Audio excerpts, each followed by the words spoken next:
Meus amados irmãos, eu vos saúdo na gloriosa paz do nosso Senhor e Salvador, Jesus Cristo.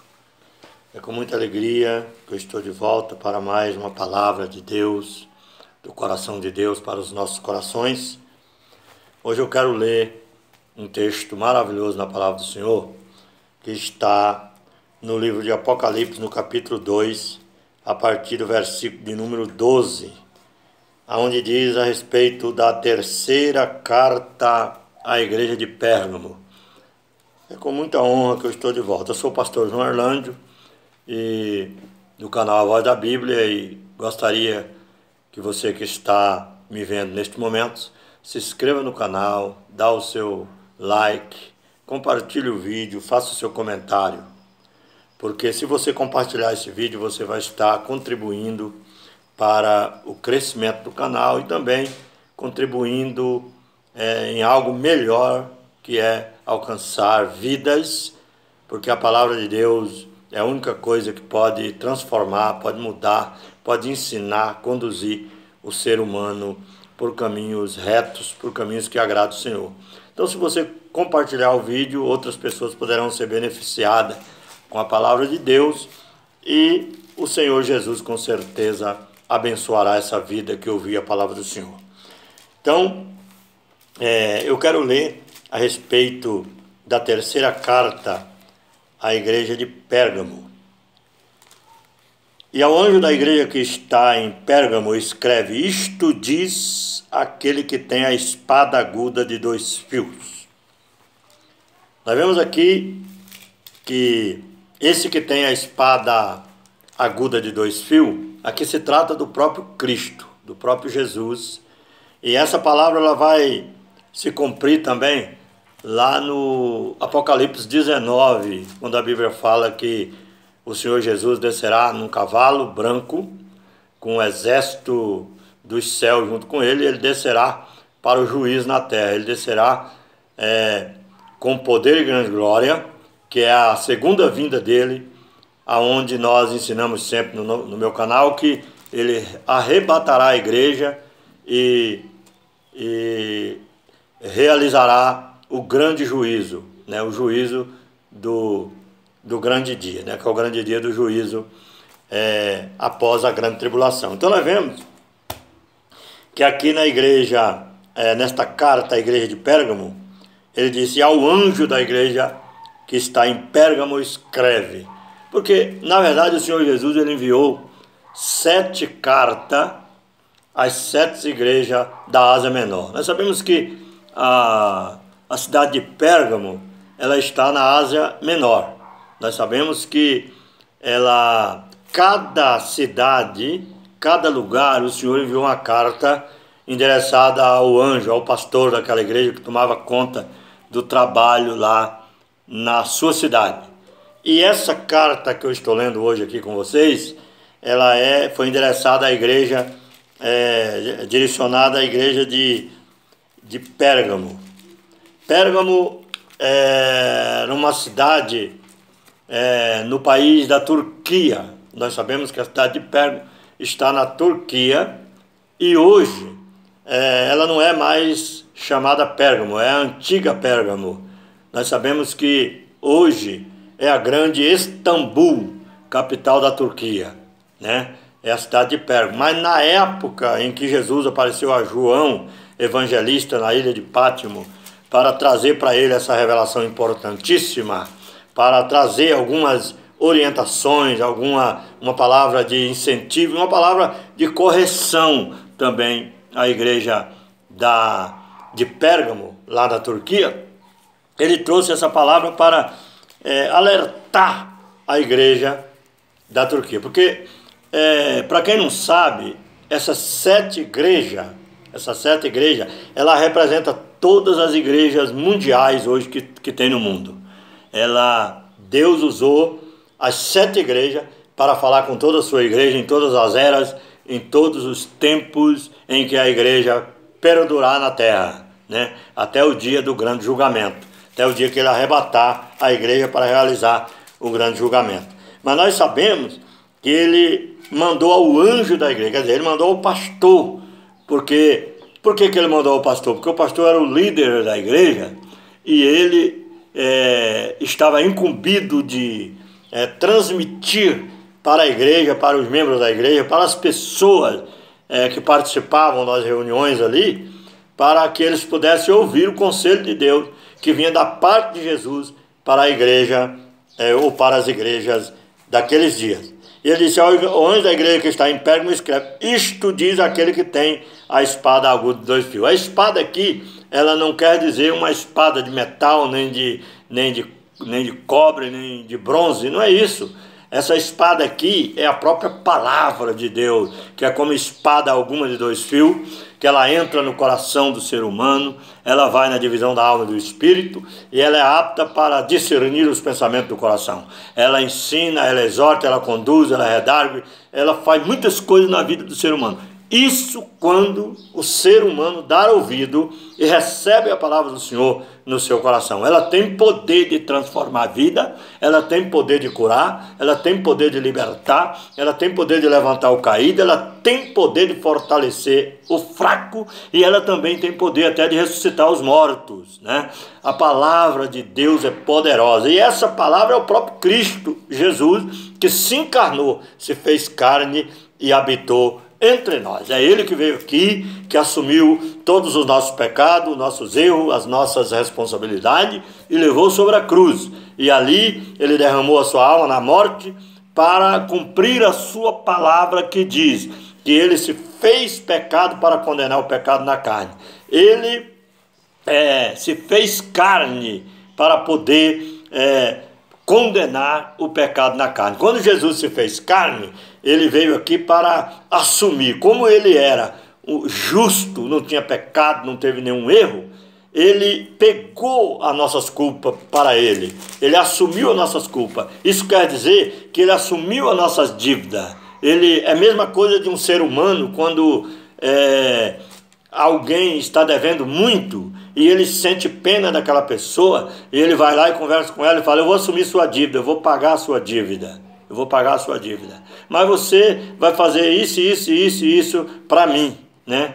Mas eu pago a sua dívida. Ele assume a dívida do outro. Assim Jesus fez, só que a nossa dívida era uma dívida terrível, que era uma dívida que ia nos levar a condenação eterna. Era uma dívida que ia nos levar para o lago de fogo. Era uma dívida que iria nos levar para o tormento eterno. Mas o Senhor Jesus veio, Ele olhou de lá, Ele sentiu pena de nós, Ele sentiu dó de nós, porque Ele sabia que nós não tínhamos condição de pagar essa dívida. Nós estávamos realmente endividados e nós estávamos realmente sem nenhuma chance de recuperação, pelos nossos próprios esforços, pela nossa própria vontade. Mas Ele veio e pegou a minha dívida. Ele assumiu o meu pecado, Ele assumiu o meu erro. E Ele levou diante do mal, diante de Satanás, lá no Gólgota. Ele assumiu a minha culpa e lá no Calvário Ele foi crucificado, ele foi humilhado, né? Ele passou pelo maior sofrimento que um homem poderia passar na face da terra. Nunca um homem sofreu como Jesus, nunca ninguém, e depois dele também ninguém na terra sofrerá o que ele sofreu, mas ele assumiu os nossos pecados, porque ele sentiu pena de nós. Por isso que nós, como cristãos, devemos adorar o Senhor, devemos bendizer o nome do Senhor, devemos glorificar o seu nome, porque Ele é o único merecedor de toda a honra, toda a glória, todo o louvor e toda a adoração, porque foi Ele que morreu, foi Ele que venceu. Então, lá no Gólgota, ele quebrou o laço da maldição, Ele quebrou o laço da separação, Ele quebrou o laço do pecado que estava nos oprimindo e tinha nos amarrado para nós sermos um dia lançados no tormento eterno. Mas Ele chegou e assumiu os nossos pecados. Então o diabo que estava regimentado em Jerusalém esse dia, juntamente com todos os demônios, os espíritos maléficos que tinham desobedecido a Deus na primeira rebelião no céu, que desceu para a terra, foram enxotados para a terra, e ele agora passou, a humanidade passou agora a ser foco dele, porque o diabo perdeu toda a honra, toda a glória, todo o seu poder que ele tinha, toda a sua glória que ele tinha com Deus. Então agora ele passou a perseguir o homem para impedir o homem de alcançar aquilo que ele perdeu. Aí o que aconteceu? Aí Jesus veio na terra e se fez carne. Aí o que o diabo pensou? O diabo pensou que ele iria derrotar Jesus. Por isso que ele tentou algumas vezes derrotar o Senhor. Ele foi até lá no Monte da Tentação, depois que Jesus saiu do deserto, saiu do batismo, digo melhor, e foi para o deserto, conduzido pelo Espírito Santo. E lá o diabo apareceu a Jesus, porque Jesus teve fome depois que terminou os 40 dias de jejum. E o diabo disse para Cristo: se tu és o Filho de Deus, manda que essas pedras se transformem em pão. Porque ele sabia que Jesus estava com fome. Mas Jesus respondeu e disse para ele: nem só de pão viverá o homem, mas de toda palavra que sai da boca de Deus. Então, Jesus não estava ali para ouvir conselho de Satanás. Jesus estava ali para ouvir e para cumprir a vontade de Deus, que Deus já tinha determinado na sua vida. E nós, que somos cristãos, deveremos agir da mesma forma. Nunca podemos parar para dar crédito à mensagem de Satanás, porque o diabo ele vem com vários tipos de oferta, com vários tipos de proposta para tentar nos desvirtuar, para tentar tirar nós do foco que é Cristo, para tentar tirar nós do caminho, da vereda direita que nós estamos andando, com dificuldade, porque nós somos humanos e somos fracos, mas nós estamos no caminho. Quando nós estamos no caminho, o Senhor Jesus nos conduz por esse caminho, Ele nos ajuda a caminhar, Ele nos ajuda a vencer, e nos obstáculos que tem pelo caminho, Ele nos ajuda a superar, e nós venceremos em nome do Senhor. Ele disse também na sua palavra que Ele não tem prazer em homem nenhum que lança a mão no arado e olha para trás. Ele não tem prazer em homem nenhum que começa uma caminhada e ele para no meio da estrada e olha para trás, porque ele não tem prazer. Esse homem que para, esse homem que desiste, esse homem que ouve a mensagem do diabo, essa pessoa que está sendo conduzida por mensagens maléficas de pessoas que são agentes de Satanás, que o diabo está usando para tentar destruir a sua vida, a sua casa, a sua família. Saiba disso, que se o Senhor, se você tombar dessa situação, você tem 99,9% de chance de perder a sua salvação, porque você está dando ouvido à mensagem de Satanás. E nós não podemos dar ouvido à mensagem de Satanás. E aqui a palavra de Deus, ela diz que o anjo da igreja começou a passar para a igreja essas coisas. Olha bem, aí Deus continuou dizendo: eu sei as tuas obras e onde habitas, que é onde está o trono de Satanás. A cidade de Pérgamo é onde está o trono de Satanás, biblicamente falando. Hoje é a grande Istambul, a capital da Turquia. É lá que o diabo tem o seu trono, espiritualmente falando, e é lá que o anticristo vai se levantar para governar o mundo, as nações. É lá que ele vai começar o seu reino de 7 anos na terra, 3 anos e meio de conquista e 3 anos e meio de perseguição, aonde a Bíblia diz que ele vai perseguir tudo que se chama Deus e objeto de culto. Ele vai invadir o Santo dos Santos, ele vai invadir o direito que nós temos de se proclamar cristão, ele vai invadir o nosso direito de culto, ele vai nos impedir de alguma forma para que não possamos, digo melhor, anunciar o evangelho da salvação para aqueles que precisam. Porque o diabo não quer que as pessoas ouvem o evangelho, porque ele sabe que o evangelho de Cristo transforma, ele sabe que o evangelho de Cristo muda a história de qualquer ser humano que der crédito à palavra do Senhor. Agora, quando o homem endurece o coração e ele não ouve, não para ouvir, não dá valor à palavra do Senhor, a tendência dessa pessoa é ir de mal a pior. Aí ele disse: eu sei as tuas obras e sei onde vocês habitam. Lá tinha um povo que lutava, ele vencia o mal até mesmo no lugar onde estava o trono de Satanás. Eles eram cristãos, eles tinham bons testemunhos lá na cidade de Pérgamo, onde Satanás habitava na terra, onde ele habita na terra. Aí ele disse assim: lá onde está o trono de Satanás, retém o meu nome. Quer dizer, o povo retia o nome do Senhor, eles não negavam a fé que tinha em Deus. Tinha uns crentes primitivos ali que adoravam o Senhor de todo o coração. ainda nos dias de Antipas, a minha fiel testemunha, o qual foi morto entre vós, onde Satanás habita. Lá teve um grande servo de Deus, por nome Antipas, que foi morto por causa do testemunho da palavra do Senhor, lá onde Satanás habitava. Mas ele continuou dizendo: mas umas poucas coisas tenho contra ti. Tinha algo que a igreja de Pérgamo não estava agradando o Senhor. Tenho umas poucas coisas contra ti.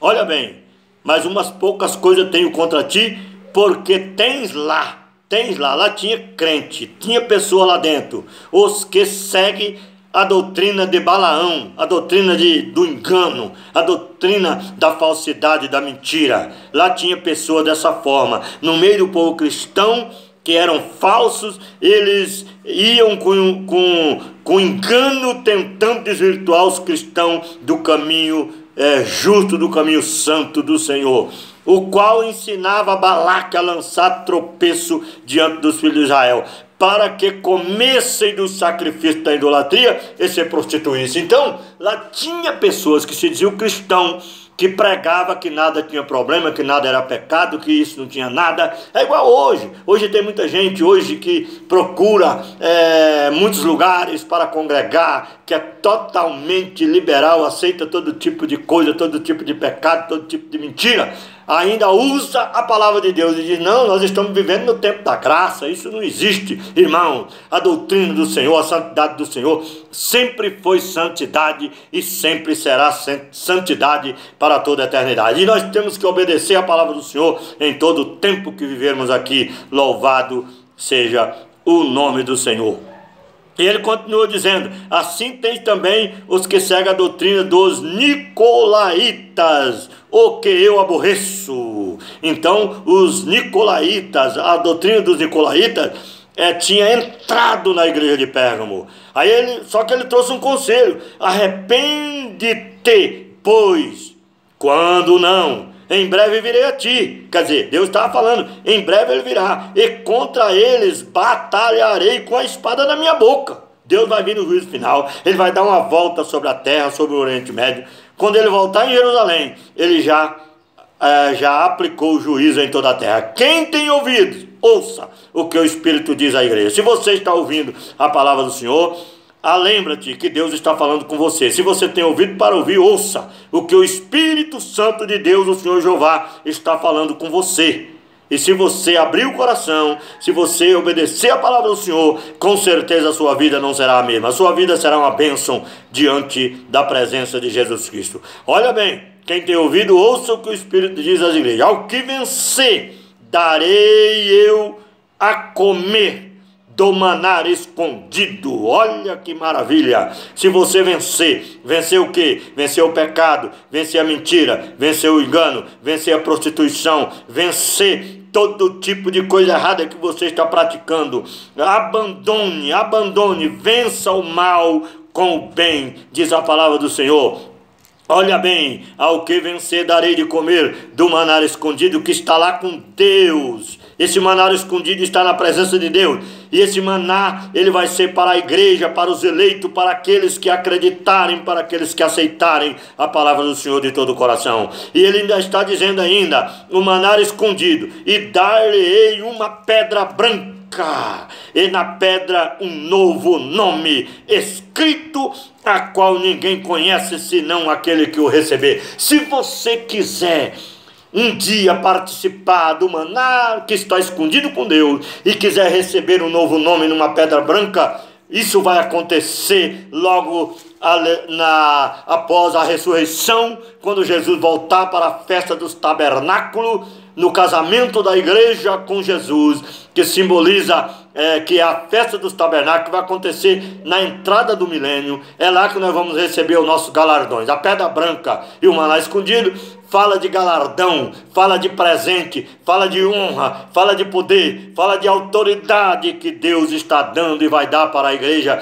porque a noiva de Cristo, que é a igreja, se tornará sua esposa a partir desse grande dia, desse grande evento que vai acontecer na terra, na festa dos tabernáculos. E depois entraremos com o Senhor durante o milênio e reinaremos com ele durante 1000 anos, e seremos sacerdote eterno. Seremos sacerdote eterno segundo a ordem de Melquisedeque. Algumas pessoas podem até perguntar, mas quem é esse Melquisedeque? Eu quero dizer para você em rápidas palavras, porque eu já disse em alguns vídeos meus sobre a ordem de Melquisedeque, mas eu não tenho explicado detalhado para você quem é Melquisedeque. Melquisedeque era um homem que viveu na época de Abraão, e ele era sacerdote e rei de Salém. Salém, a antiga Salém, é a Jerusalém atual, nos dias que estamos vivendo, a capital lá de Israel na terra. Ele era rei de Salém, e ele era sacerdote, ele era uma tipologia de Cristo. A Bíblia diz que ele não tinha princípio de dias e nem fim de dias. E quando Abraão voltou da matança dos 5 reis, e Abraão deu o dízimo de tudo o que possuía, e a Bíblia diz que Melquisedeque deu pão e vinho para Abraão. O que simboliza o pão? O pão representa Cristo, representa o corpo de Cristo. E o que representa o vinho que Abraão teve? Representa o sangue de Jesus Cristo que havia de ser derramado. O pão, que é a carne de Jesus que havia de ser entregue ao mundo depois de muitos mil anos que aconteceu no futuro. Então, Melquisedeque era uma tipologia de Cristo, e Abraão uma tipologia da igreja, e nós hoje fomos alcançados com essa bênção. Hoje nós nos alimentamos com a carne de Jesus, com o pão que desceu do céu, e beberemos do cálice que é o seu sangue que foi vertido na cruz do Calvário. Por isso a Bíblia diz: todos que comerem a minha carne e beberem o meu sangue, aleluia, terão a vida eterna. Então, meu amigo que está me ouvindo, fique com esta palavra, se inscreva no canal, compartilhe o vídeo, dá o seu joinha, não deixe de participar do canal A Voz da Bíblia, porque Deus tem uma grande bênção para a sua vida se você fazer parte desse canal. Peça para o seu amigo, seu vizinho, seu companheiro se inscrever no canal, porque Deus sempre tem uma palavra de salvação, uma palavra de conserto, uma palavra de incentivo, uma palavra de conselho para aqueles que abriram o seu coração. Que Deus abençoe sua vida, em nome de Jesus Cristo. Que Deus abençoe sua casa, sua família, seu trabalho. Que a sua vida seja uma vida cheia de bênção e de prosperidade, começando espiritualmente e encerrando materialmente, em nome de Jesus, o nosso Senhor. Fique com Deus.